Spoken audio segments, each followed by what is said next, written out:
The fortress walls of Krell 9 trembled as another explosion shook the ground. Commander Valera stood in the command center, her 4 eyes fixed on the tactical display before her. Green dots represented coalition forces. Red dots showed the enemy, the Void Swarm.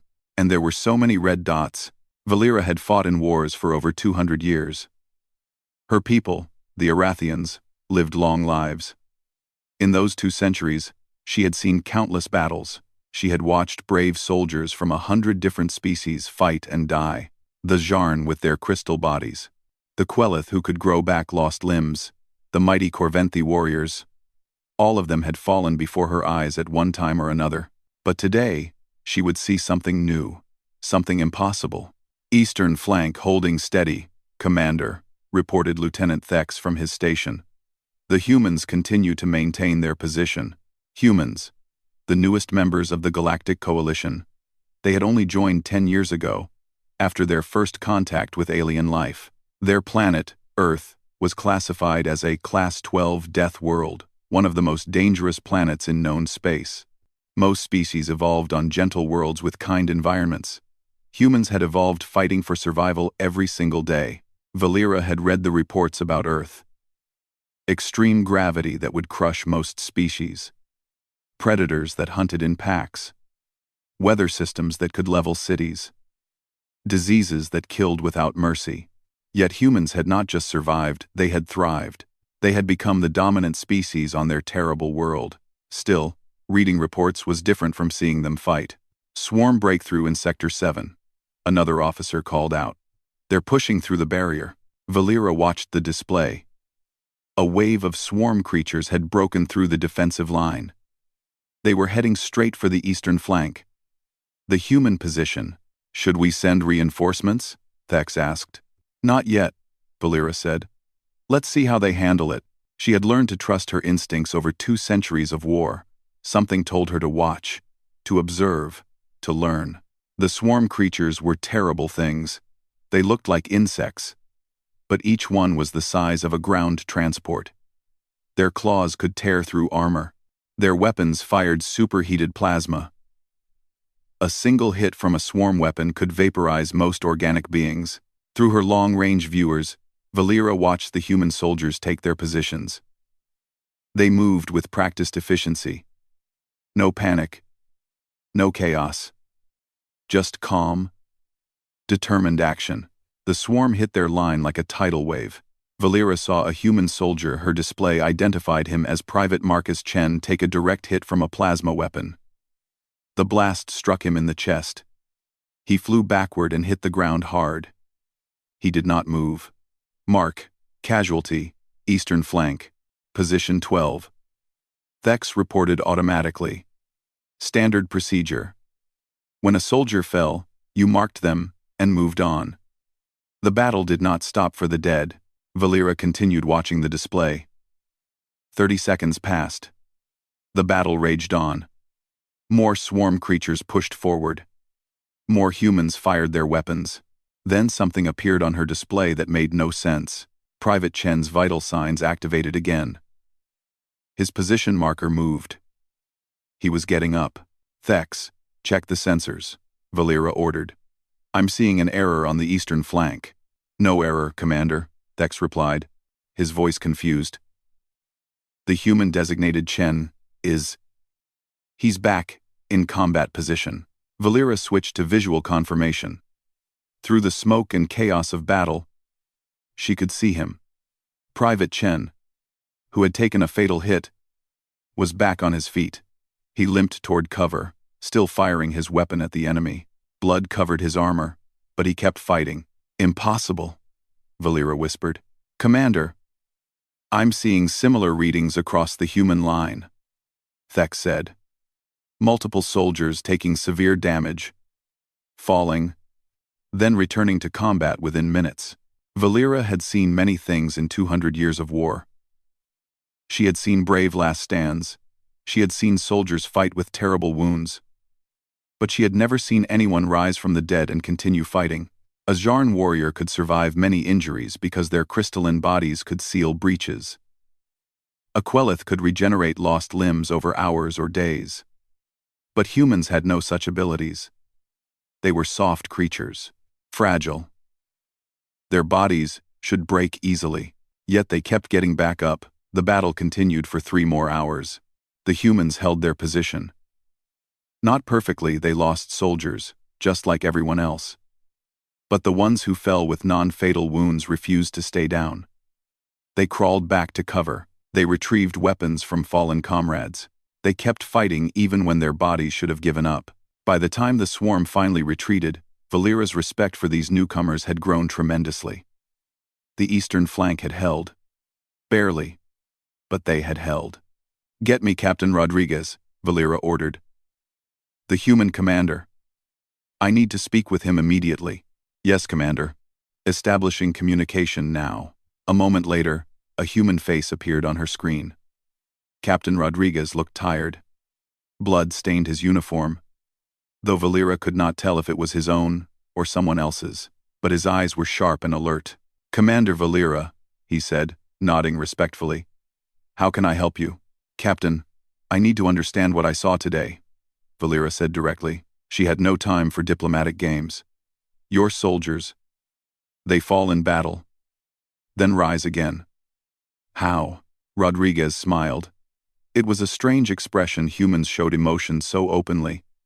"Ah, yes, I suppose that would look unusual to you."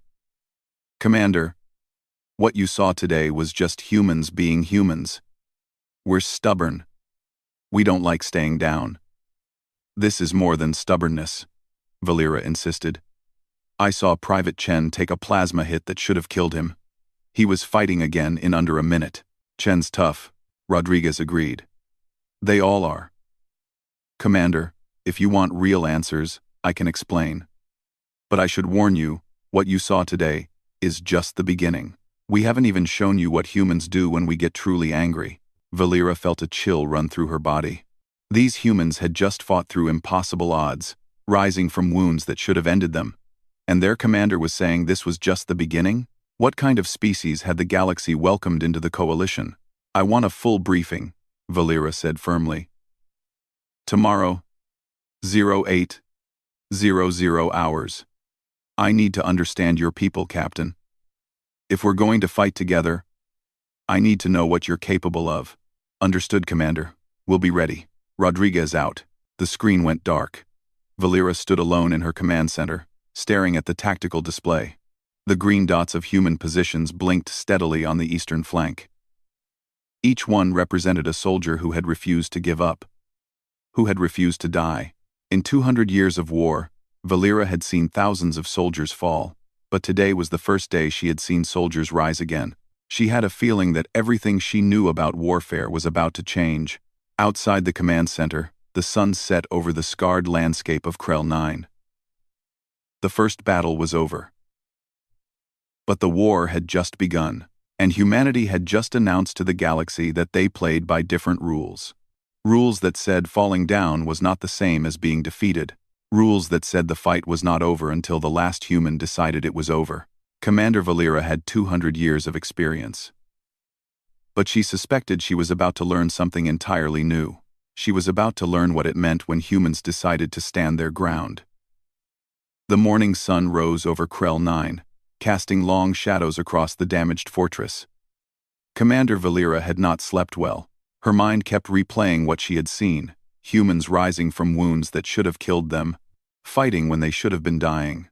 At precisely 08:00 hours, she arrived at the human medical facility. Captain Rodriguez waited for her at the entrance, along with a human woman wearing medical insignia. "Commander Valera," Rodriguez said with a slight bow. "This is Dr. Sarah Kim, our chief medical officer. She'll help explain what you saw yesterday." Dr. Kim extended her hand in the human greeting gesture. Valera carefully grasped it, mindful of human fragility. "Welcome, Commander. I understand you have questions about human resilience." "I have many questions," Valera admitted as they walked inside. "What I witnessed defies everything I know about combat biology." The medical bay was busy. Human soldiers sat on beds, receiving treatment for various injuries.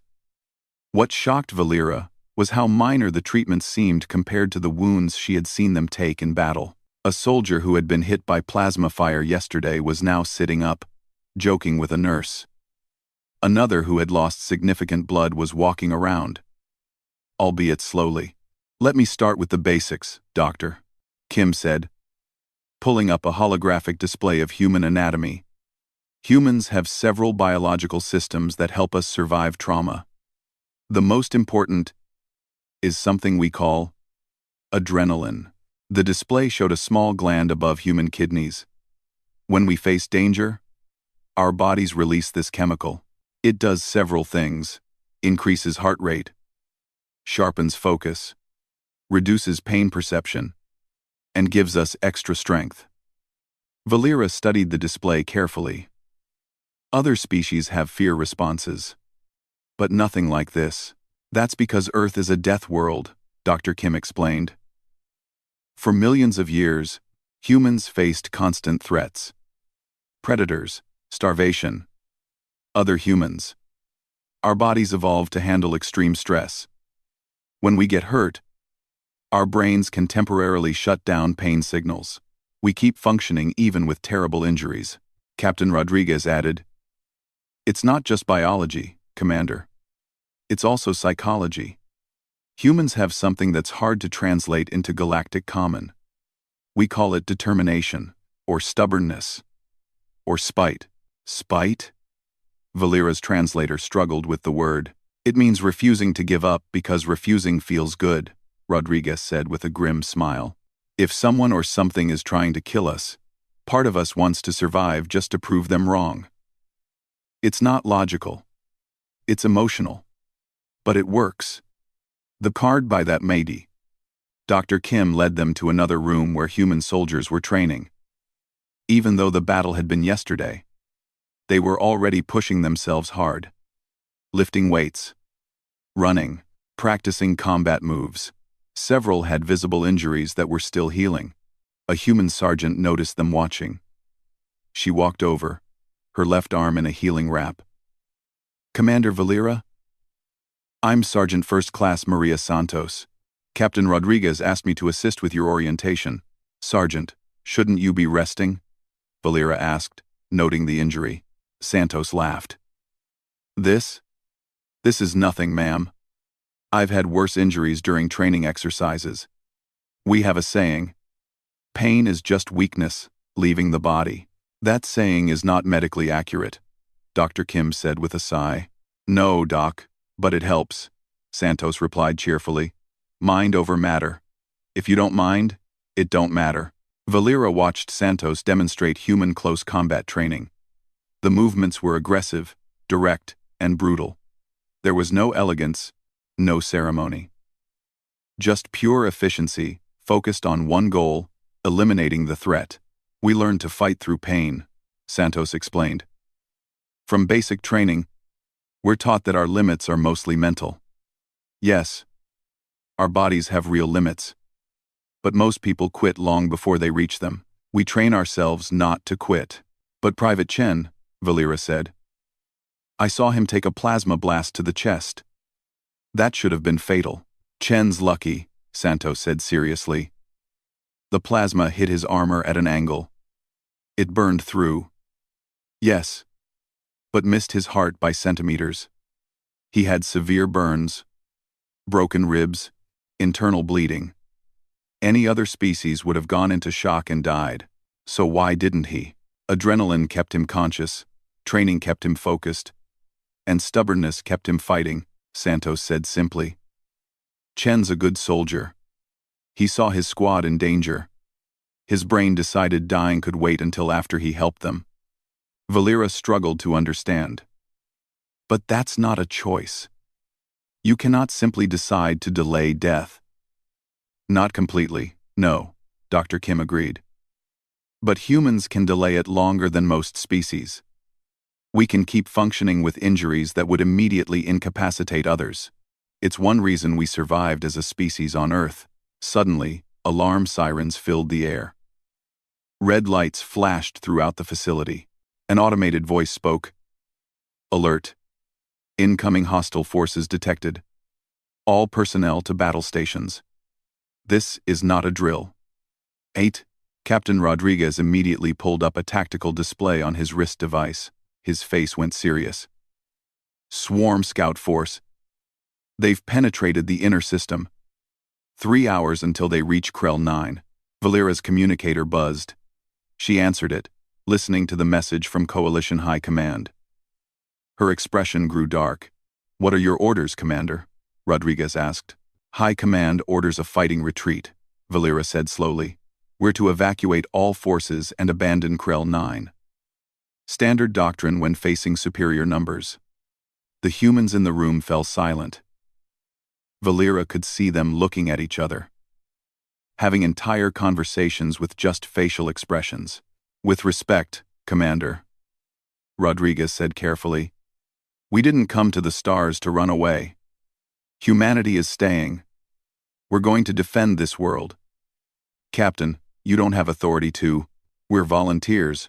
"Commander," Rodriguez interrupted gently, "the Coalition can order Coalition forces to retreat, but they can't order human forces to do anything. We signed up as auxiliary forces. We follow Coalition strategy as long as it makes sense. This doesn't make sense." Valera felt anger rising. "You'll all die. The swarm outnumbers us 10 to 1. "Maybe," Santos said, stepping forward. "But maybe not. Humans have won against worse odds. We fought wars on Earth where victory seemed impossible. Sometimes we lost, but sometimes we won because we refused to accept defeat."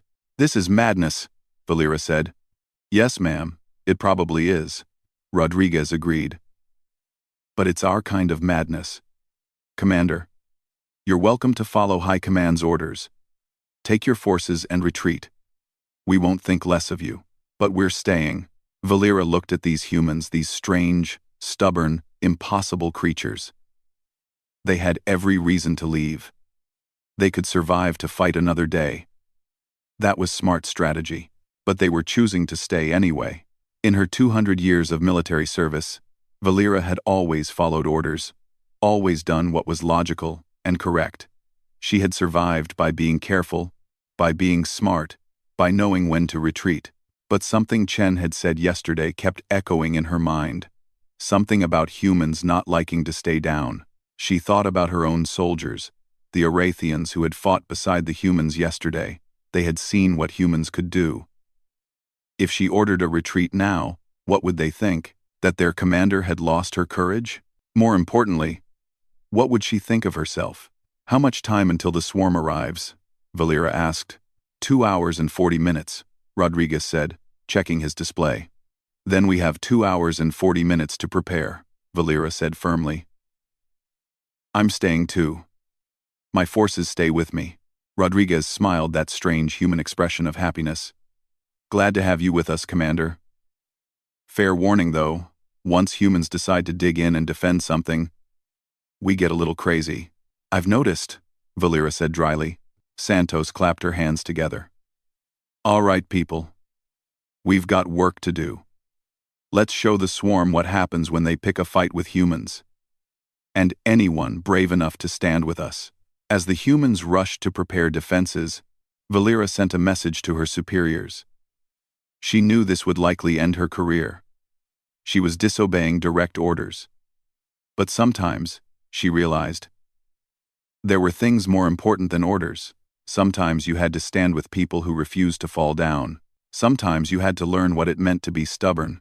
Outside, the sky was clear and blue.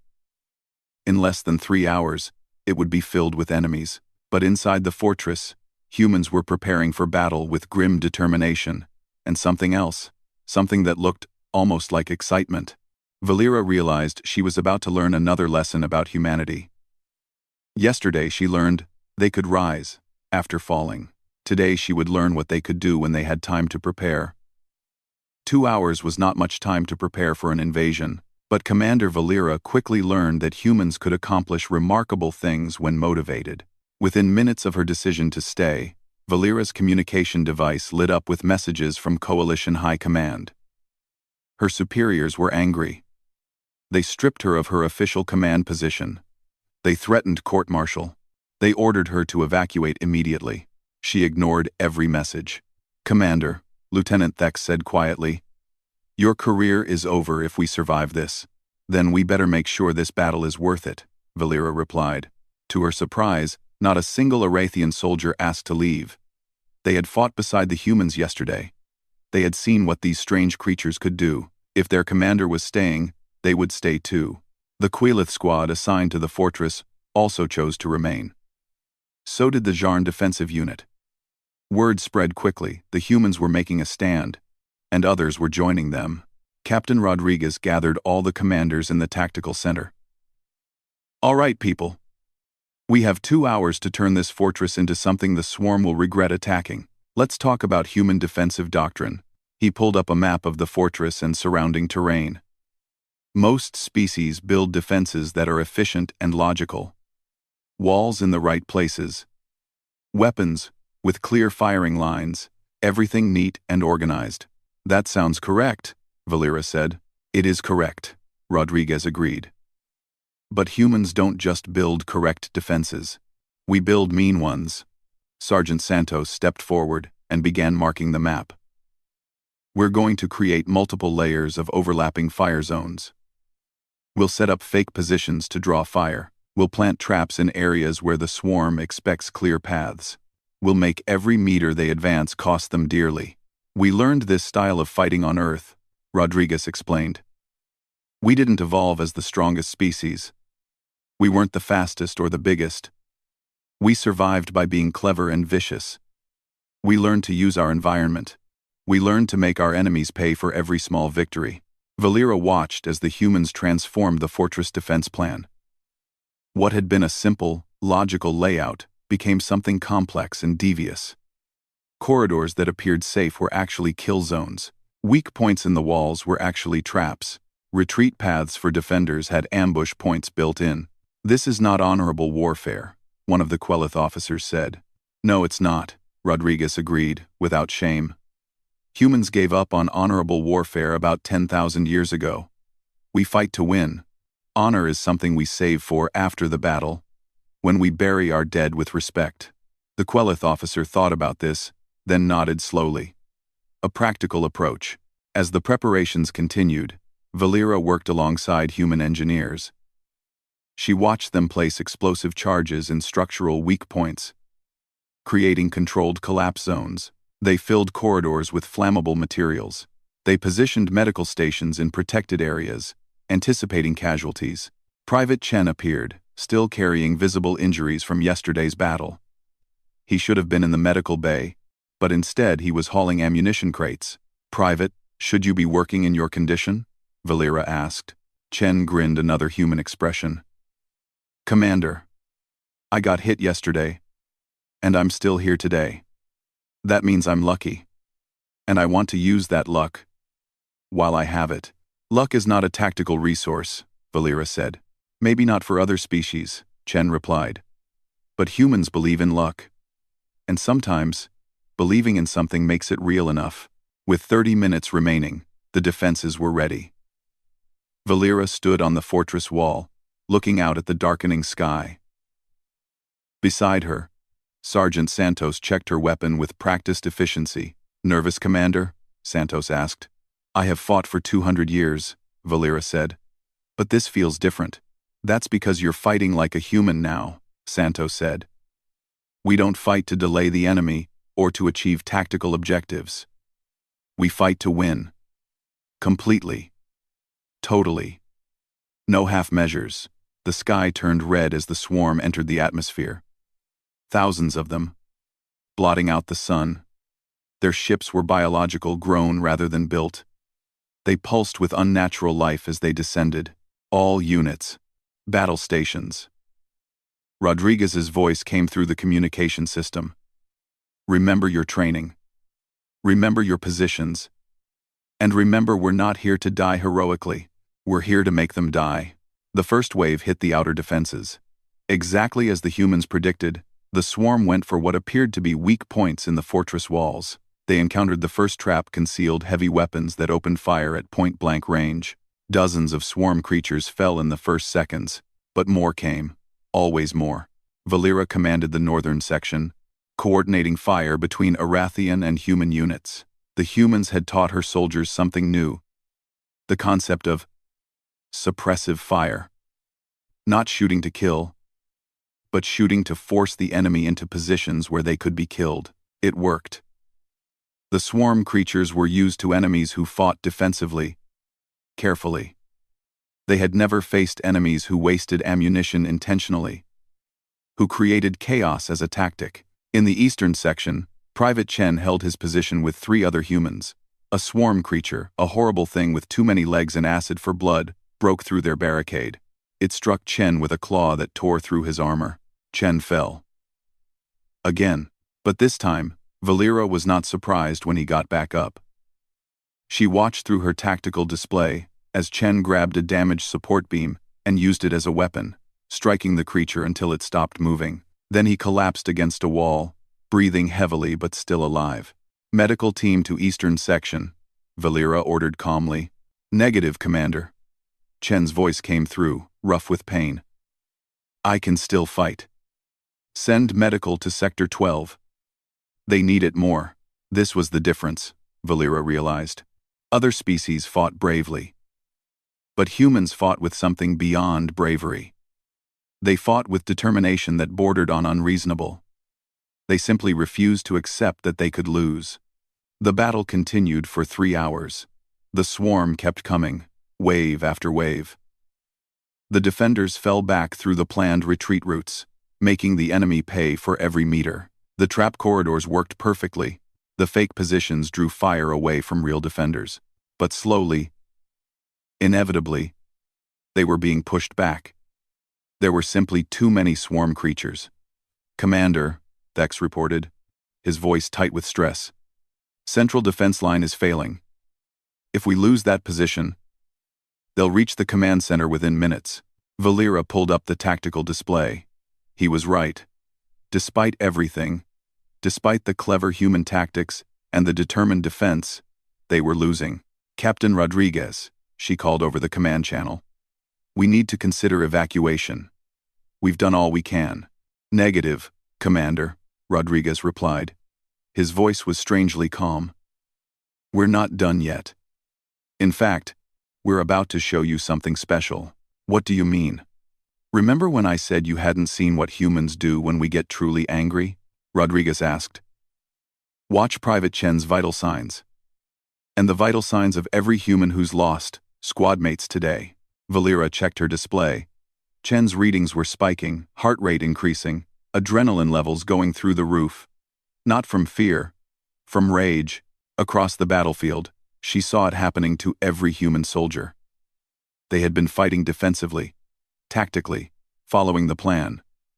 But now, something was changing. They had watched their friends die. They had seen the swarm destroy their defensive positions, and something primal was awakening in them. "All human units," Rodriguez said quietly over the command channel. "Permission to engage close-quarters combat. Show them what Death World predators can do." What happened next would stay with Valera for the rest of her long life. The humans stopped fighting like soldiers.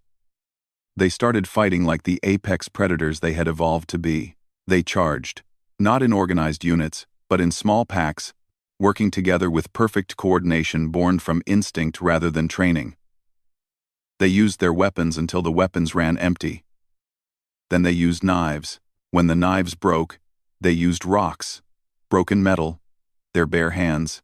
A human named Jackson killed a swarm creature 3 times his size, using only a piece of sharp debris and absolute fury. Chen, wounded and exhausted, somehow found the strength to keep fighting.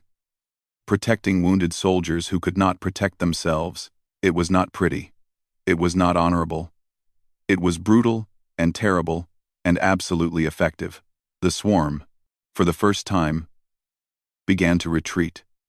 Not because they were beaten by superior tactics or firepower, but because they encountered something they had never faced before. Prey that attacked like predators. As the last swarm creatures fled, silence fell over the battlefield. Valera stood among the ruins of the fortress, surrounded by exhausted soldiers. Humans sat on the ground, too tired to stand. But they were alive. Impossibly, incredibly alive. Status report, Valera said quietly. 60% casualties, Thex reported. But mostly wounded. Not dead. The humans. I know, Valera said. She walked over to where Private Chen sat against a broken wall. He looked at her with exhausted eyes. You should be dead, Private, Valera said. 3 times today, you should have died. Chen managed a weak smile.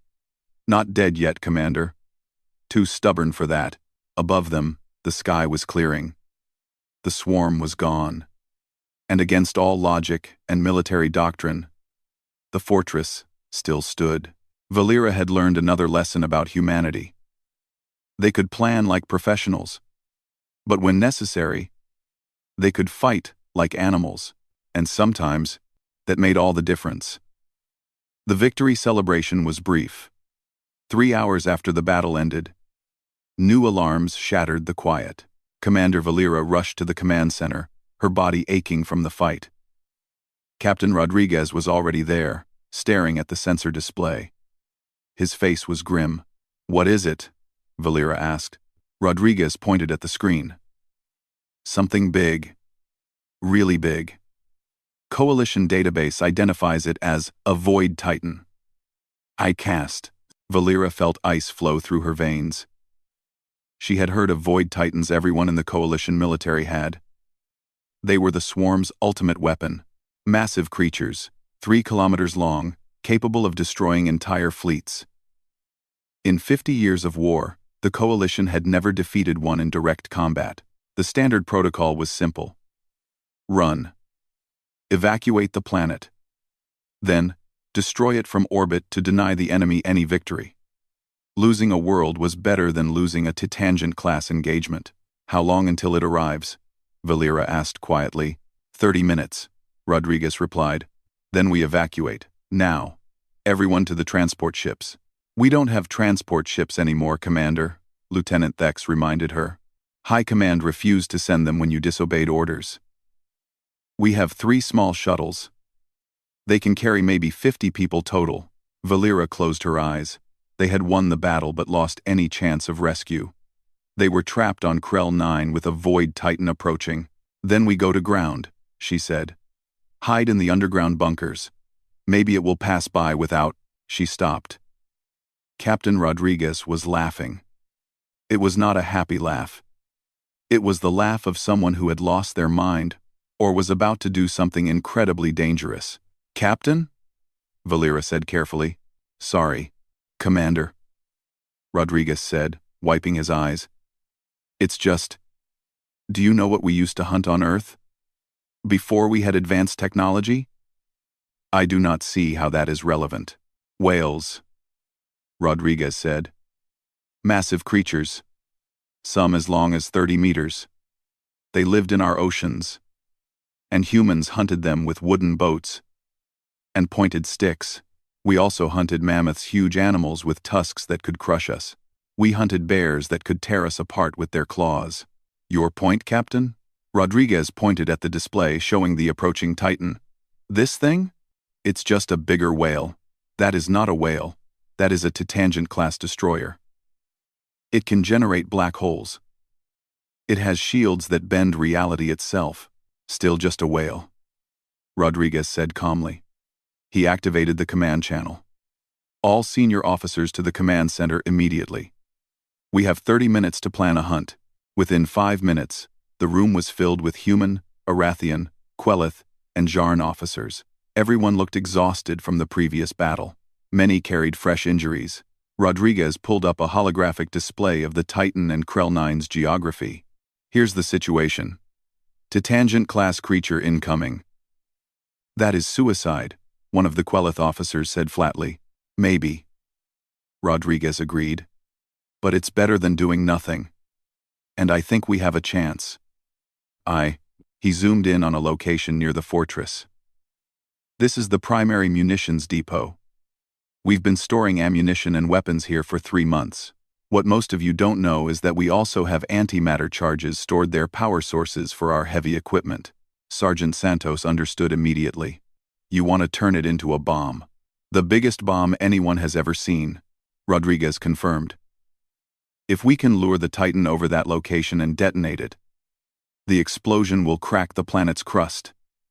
Nothing survives that. I win. I win with our detention.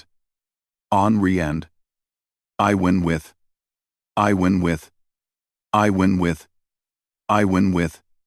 I win with. I win with, including us, Valera pointed out.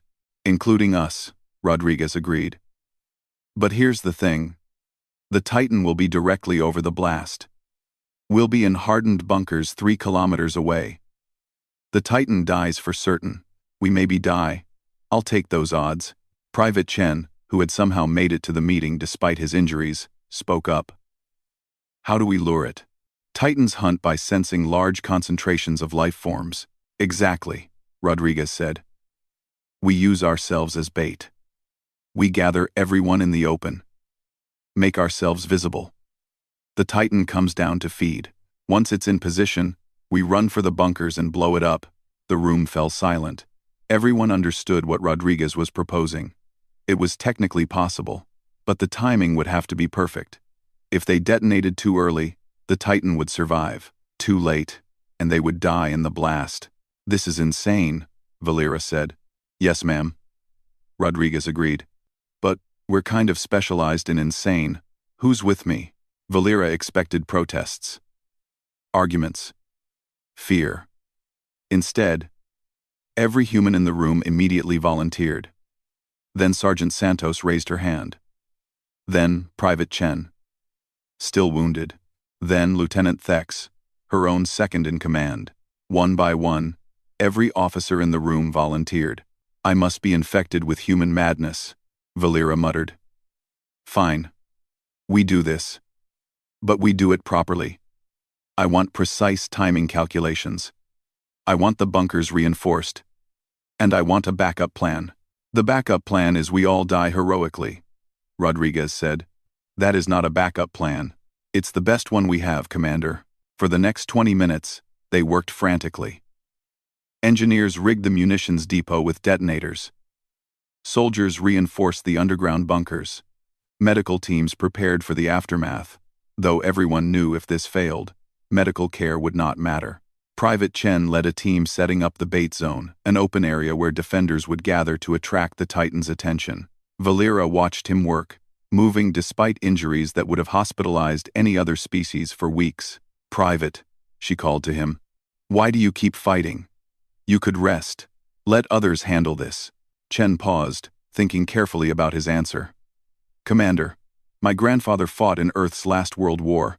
He told me something I never forgot. He said the only difference between a living soldier and a dead one is that the living soldier hasn't quit yet. I haven't quit yet, but surely there are limits. Maybe, Chen said, but I haven't found mine, and I'm not interested in looking for them. The Titan appeared in the sky like a nightmare made real. It was enormous, blotting out the sun. Its skin seemed to absorb light. Energy crackled around it as it descended. All personnel to the bait zone, Rodriguez ordered. Make yourselves visible. Look like a target. Hundreds of soldiers gathered in the open area. They stood together, looking up at the descending creature. Valera stood among them, her heart pounding. In 200 years of life, she had never felt so close to death. The Titan sensed them. Its massive form shifted, moving directly toward their position. Perfect. Wait for it, Rodriguez said calmly through the command channel. Let it commit. The Titan descended lower. Energy began gathering around its mouth. It was preparing to attack, to consume them all at once. Now, Rodriguez shouted. Run! Everyone to the bunkers! They ran. Hundreds of soldiers sprinting toward the underground bunkers. The Titan, realizing its prey was escaping, accelerated downward. Valera's legs burned as she ran faster than she had in a century. Humans around her were helping the wounded, carrying those who could not run fast enough. They reached the bunkers. Soldiers poured inside, cramming into the reinforced spaces. Valera watched the countdown timer. 10 seconds. 9. 8. Private Chen was helping a wounded Zarn soldier into the bunker. The Zarn's legs were broken, he could not move fast enough. Chen, leave him, Rodriguez shouted. Get inside. No one gets left behind, Chen shouted back, dragging the Zharn soldier. 5 seconds. 4. 3. Chen and the Zharn made it inside just as the blast doors sealed. 2. 1. The world exploded. The bunker shook violently. Dust fell from the ceiling. The lights flickered and died. Replaced by emergency lighting, the shaking continued for what felt like forever. Then, slowly, silence returned. Status report, Rodriguez called out in the darkness. Eastern bunker intact, someone replied. Western bunker intact. Southern bunker intact. One by one, all the bunkers reported in. Against all odds, the defenders had survived. Surface sensors? Valera asked. Thex checked the instruments.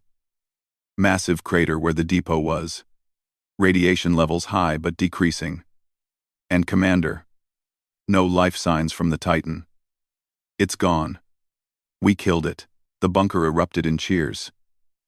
Humans hugged each other. Other species made their own sounds of celebration. They had done the impossible. Valera found Private Chen sitting against a wall, looking even more exhausted than before. You risked your life for a soldier from another species, she said. Chen shrugged. That's what humans do, Commander. We don't leave our people behind. And anyone fighting beside us is our people. Valera sat down next to him. Her body was tired. Her career was over. But somehow, she felt more alive than she had in 200 years. Private Chen, she said quietly. I need to know. How many times can humans rise after falling? Chen smiled that strange human smile. As many times as necessary, Commander. That's the secret. We don't count how many times we fall. We just keep getting back up. Outside the bunker, the sky was clearing. The Titan was dead. The fortress was destroyed. But the defenders were alive. They had won. 3 weeks had passed since the Battle of Krell 9. Commander Valera stood in the Grand Hall of Coalition High Command, waiting for her judgment. She had disobeyed direct orders. She had refused to evacuate. By all military law, she should be court-martialed, stripped of rank, and imprisoned. She had prepared herself for this outcome. The doors opened. The Council of Admirals entered, representing every major species in the coalition. They took their seats at the high bench, looking down at Valera with unreadable expressions. Admiral Corthan, a massive Corventhi warrior, spoke first. Commander Valera, you disobeyed a direct evacuation order. You risked the lives of hundreds of soldiers. You destroyed a fortress world. Do you have anything to say in your defense? Valera stood straight, her military bearing perfect despite her exhaustion. I do not. Sir, I made my choice. I accept the consequences. And if you could go back, Admiral Corthan continued, would you make the same choice? Valera hesitated only a moment. Yes, sir. I would. The admirals looked at each other. Then, to Valera's shock, Admiral Corthan stood and began to applaud. One by one, the other admirals joined him. The entire council was applauding. Commander Valera, Admiral Corthan said, his voice filled with respect. You are not here to be punished. You are here to be honored. The defense of Krell 9 was the first time in 50 years that coalition forces have defeated a Void Titan. Your actions, and the actions of those who stood with you, have changed the course of this war. Valera could barely process what she was hearing. Sir, I don't understand. The Void Swarm has never retreated from a fortified position before, another admiral explained. They have never lost a Titan in ground combat. Because of you and the humans, they now know fear. They have sued for peace. Peace? Valera repeated, stunned. Negotiations begin next week, Admiral Corthan confirmed. After 50 years of war, the Swarm is willing to talk. Because they finally met an enemy they cannot defeat through numbers alone. They met humans, and those brave enough to fight like humans. The Admiral reached into his ceremonial robes and produced a medal, the Coalition Star of Valor, the highest military honor. Commander Valera, For extraordinary courage and tactical innovation in the face of impossible odds, the Coalition awards you this honor. As the medal was placed around her neck, Valera felt tears forming in her eyes, a human response she had learned in recent weeks. The honor belongs to the soldiers who fought, sir, especially the humans. They will be honored as well, Admiral Corthan assured her. In fact, we have a new assignment for you. You will serve as primary liaison to the expanding human military forces. You will help us understand them, and you will help them understand us. 6 months later, Valera stood on a training facility on Earth. She had never visited the human homeworld before. Now she understood why it was classified as a death world. The gravity was crushing twice what she was comfortable with. The weather was unpredictable and violent. Even the plants had thorns and poisons. Yet humans walked through it all, as if it were nothing. Captain Rodriguez, now promoted to major, met her at the spaceport. "Welcome to Earth, Commander. I hope the gravity isn't too uncomfortable." "I am managing," Valera said, though her body disagreed. "I wanted to see where humans came from, to understand." "Come on," Rodriguez said. "There's someone who wants to meet you." They traveled to a military hospital. Inside, Valera found Private Marcus Chen. He was finally out of the medical pods, though he still carried visible scars from the Battle of Krell 9. "Commander Valera," Chen said, standing at attention. "At ease, Private," Valera said warmly. "I heard you received the Coalition Medal of Honor." Chen looked embarrassed. "I just did my job, ma'am. You died 3 times in 2 days and kept fighting," Valera said. "That is not just doing your job. That is extraordinary."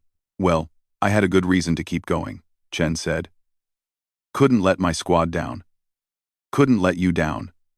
And honestly, ma'am, I was too stubborn to die." Valera laughed, another thing she had learned from humans. That stubbornness saved us all. Over the following months, Valera worked with human military forces throughout Coalition space. She watched them train soldiers from other species. Not in how to be human, that was impossible, but in how to push beyond perceived limits, how to find inner strength when everything seemed lost. The humans taught the Zharn how to use their crystal bodies more aggressively. They taught the Quelith how to fight through the pain of regeneration. They taught the Arathians, Valera's own people, how to channel fear into determination rather than paralysis. But more than tactics, humans taught philosophy. They taught the idea that limits were often mental rather than physical. That giving up was a choice, not an inevitability. That falling down was only failure if you stayed down. 1 year after the Battle of Krell 9, a memorial was constructed on the rebuilt fortress world. It was a simple monument, a wall listing the names of everyone who had fought there: human, Arathian, Quelith, Zharn, and others. In death and in honor, they were equal. At the base of the memorial, an inscription was carved in multiple languages. They fell, they rose, they won. Valera stood before the memorial during the dedication ceremony. Beside her stood Major Rodriguez, Sergeant Santos, and Private Chen, all survivors of that impossible battle. "Do you think the peace will last?" Rodriguez asked quietly. "I hope so," Valera said. "The swarm learned that we will fight for every world, every position, every meter of ground." That lesson cost them dearly. "And what did you learn, Commander?" Chen asked. Valera thought carefully about her answer. In 2 centuries of life, she had learned many lessons. But the humans had taught her something new. "I learned that falling is not the same as failing," she said finally. "I learned that sometimes the bravest thing is not to avoid falling, but to rise again after you fall. I learned that humans are not just warriors. You are teachers. You teach others how to be stronger than they believed possible." "That's because we had to learn it ourselves," Santos said. "Earth taught us those lessons the hard way. We just passed them along." The ceremony began. Speeches were given by admirals and politicians. But Valera barely heard them. She was thinking about everything that had changed in 1 year. The war was ending. New alliances were forming. The galaxy was becoming a different place. And it was all because a species from a death world had refused to accept defeat.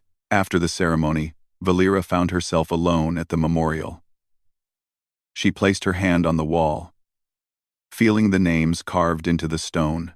"Commander?" She turned to find Chen approaching. He moved with a slight limp, now a permanent injury from the battle, but he was alive and still serving. "Yes, Private? I wanted to thank you," Chen said, "for staying with us, for trusting us when we must have seemed crazy." "You were crazy," Valera said with a smile.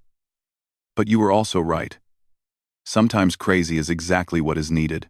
Chen nodded, looking at the memorial. "You know what the best part is? This memorial isn't just for the humans who fought.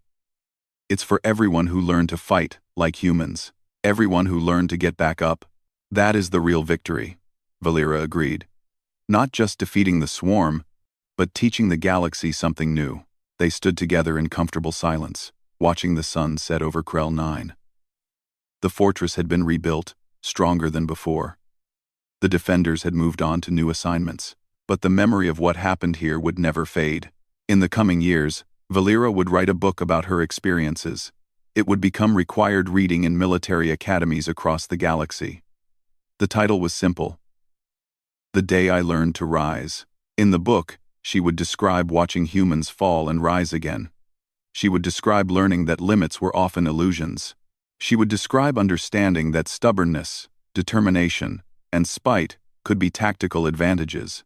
But most importantly, she would describe hope. The hope that comes from knowing that defeat is never final unless you accept it. That every fall is just an opportunity to rise again. Private Marcus Chen would eventually become General Marcus Chen, one of the most decorated soldiers in Coalition history. He would command mixed-species units that fought with human determination and tactical flexibility. Sergeant Maria Santos would establish the Coalition Advanced Combat School, teaching soldiers from 100 species how to push beyond their limits. And Commander Valera would serve for another century, always remembering the lesson she learned on Krell 9. She had seen thousands of soldiers fall in 200 years of war, but it took humans to show her that falling was not the end of the story. It was simply the beginning of rising again. As the sun set on that Memorial Day, casting long shadows across the fortress, Valera made a silent promise to the names on the wall. She would ensure their sacrifice meant something. She would teach others what they had taught her, that the true measure of a warrior was not in never falling. It was in always rising. Always. The end.